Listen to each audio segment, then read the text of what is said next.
Market पे बाद में आता हूँ, क्योंकि सेक्रेटरी सर हमारे साथ बने हुए हैं, तो संदीप सर के पास पहले चलते हैं।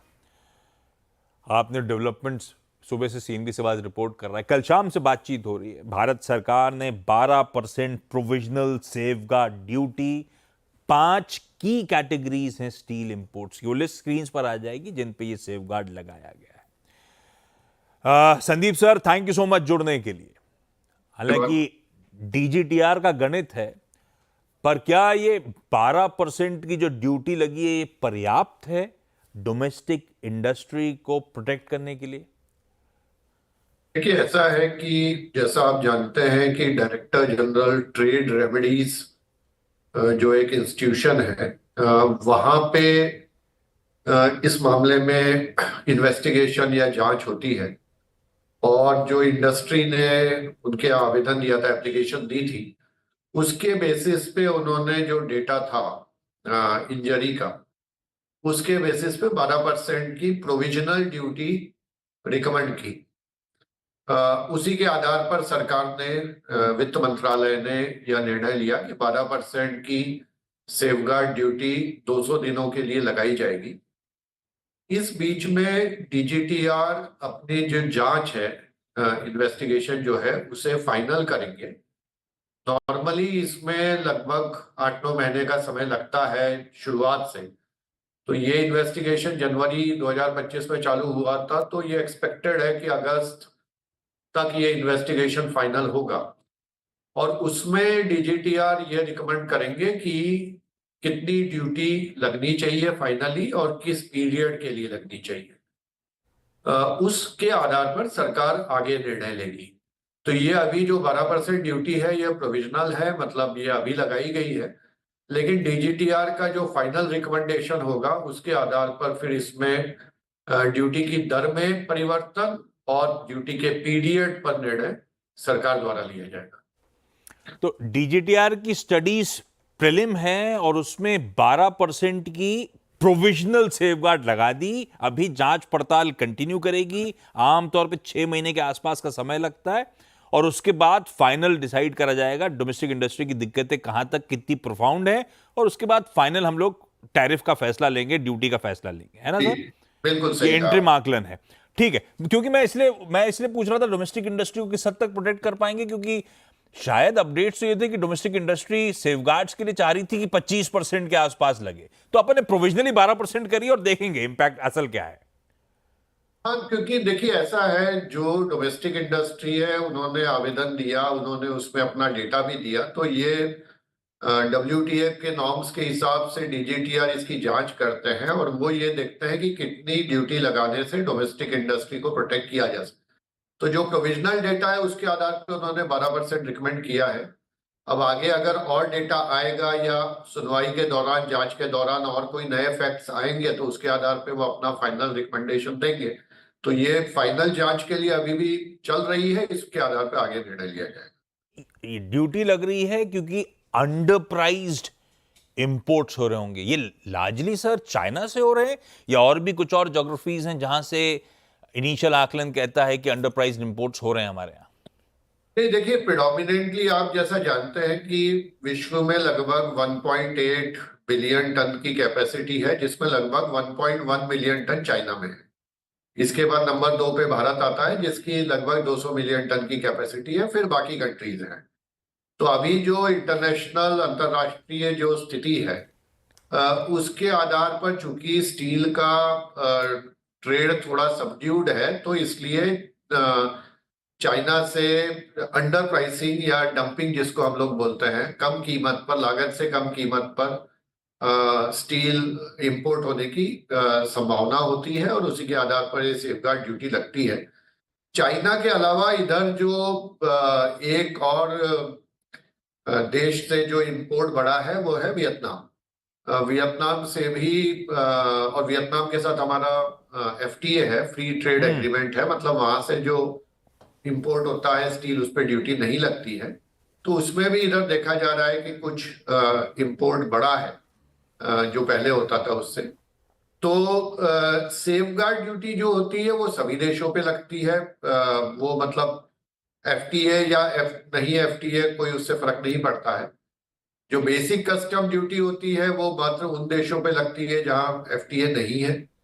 और एक तीसरा जो एंटी डंपिंग ड्यूटी है, वो कुछ स्पेसिफिक देशों पे लगता है अगर वहां से उन देशों से स्पेसिफिकली डंपिंग हो रही हो। तो अपन ने अपन ने तो इस बार वियतनाम अपन के ने तो इस बार अगेंस्ट में अभी सेफगार्ड एंटी लगाया है। डंपिंग के 2 इन्वेस्टिगेशन चल रहे हैं।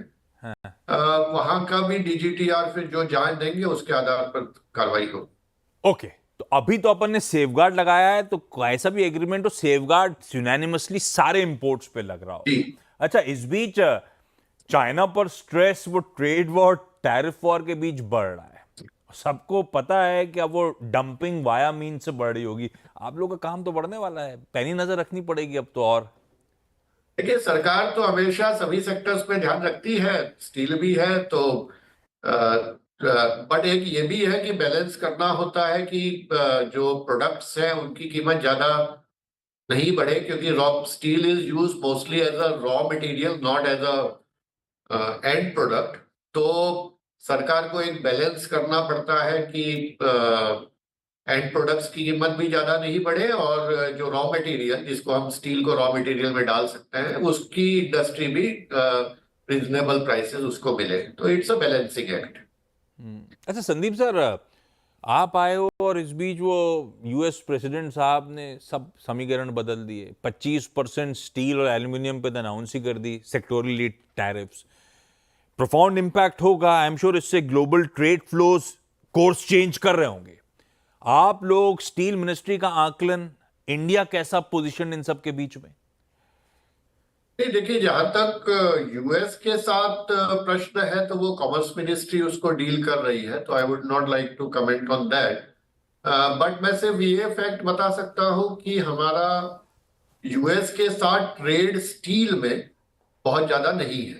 हमारा लगभग 1 लाख टन हमारा टोटल कंजम्पशन लास्ट ईयर, मतलब 24-25 में लगभग 151 मिलियन टन था। उसमें से मतलब मात्र लगभग 1 लाख टन हमारा एक्सपोर्ट हुआ और 30,000 टन इंपोर्ट हुआ। तो स्टील के मामले में ट्रेड बहुत बड़ा नहीं है। बाकी जो ट्रेड इश्यूज हैं वो कॉमर्स मिनिस्ट्री उसको सरकार के बिहाफ पे डील करती है, तो I would not like to comment on that. और हाँ, नहीं वो तो बिल्कुल ठीक है। वो तो कल से खैर निगोशिएशंस की शुरुआत हो जाएगी, इंडियन डेलीगेशन वॉशिंगटन में होगा। मैं तो खैर सिर्फ स्टील सेक्टर के लिहाज से वो ट्रेड फ्लोज जो बदल रहे होंगे उसके लिए पूछ रहा था आपसे। अच्छा, स्टील डिमांड को लेकर संदीप सर क्या आकलन है? हम लोग क्या है आमतौर पे कि कंस्ट्रक्शन प्रोजेक्ट्स तगड़े, इंफ्रा पे स्पेंड, केपेक्स पे खर्च बढ़ रहा है, स्टील की डिमांड अच्छी होगी। लेकिन ग्राउंड रियलिटी है कैसी? किस तरह का डिमांड दिख रहा है? आप लोग का आकलन है क्या? देखिए, ऐसा है कि विश्व में अगर अभी किसी बड़े देशों में कहीं पे स्टील की डिमांड अगर बढ़ रही है तो वो भारत में बढ़ रही है। अगर आप इस तरह से देख सकते हैं कि लास्ट ईयर ओवरऑल विश्व में लगभग आधा परसेंट से 1% की ग्रोथ स्टील में थी। और ज्यादातर जो विकसित देश है उनमें स्टील की डिमांड अब स्टेगनेट हो रही है, कई देशों में कम भी हो रही है। भारत एकमात्र बड़ा देश है जहां पे स्टील की डिमांड पिछले कई वर्षों से डबल डिजिट में ग्रो कर रही है, मतलब 10% से ऊपर ग्रो कर रही है। अगर आप देखिए तो पिछले वर्ष 24-25 में हमारा ग्रोथ स्टील में 10.5% रहा है। उसके पिछले साल में 12% रहा है।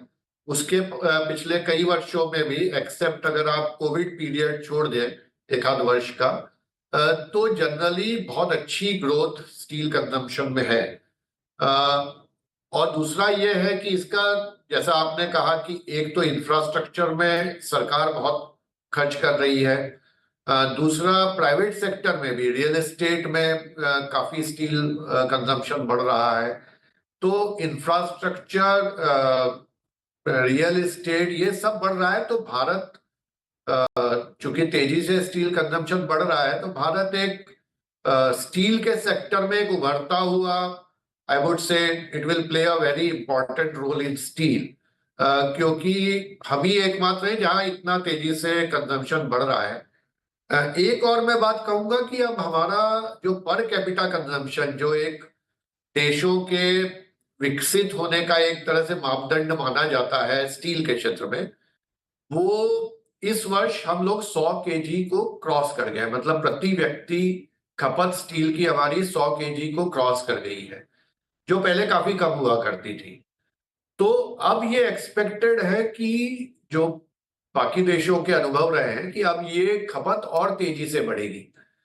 तो हम लोग ये एक्सपेक्ट कर रहे हैं कि अगले 6 साल में, मतलब 2030 तक, हमारी खपत लगभग जो अभी 151 मिलियन टन है, वो 260-270 मिलियन टन हो जाएगी।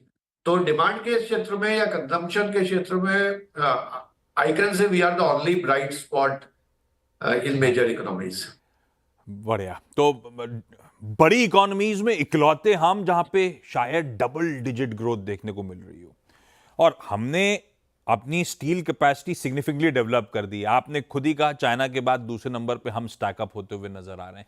तो फिर डिमांड सप्लाई सिनेरियो कैसा है? क्या हमारा प्रोडक्शन पर्याप्त है इंडस्ट्री की डिमांड को मीट करने के लिए, या एपिटाइट है अभी भी इंपोर्टेड स्टील की?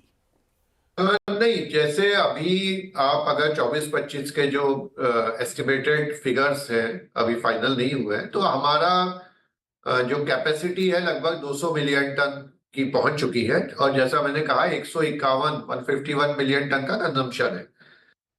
इसमें से करीब करीब 45% कैपेसिटी वो स्मॉल स्केल में है। जो हमारा ये वो यूनिक फीचर, जहां पे हमारे करीब 2000 से ज्यादा छोटे यूनिट हैं जो स्टील का काम करते हैं, या तो स्टील प्रोड्यूस करते हैं या उसकी मिलिंग करते हैं। और ये करीब करीब 45% पूरे सेक्टर का है।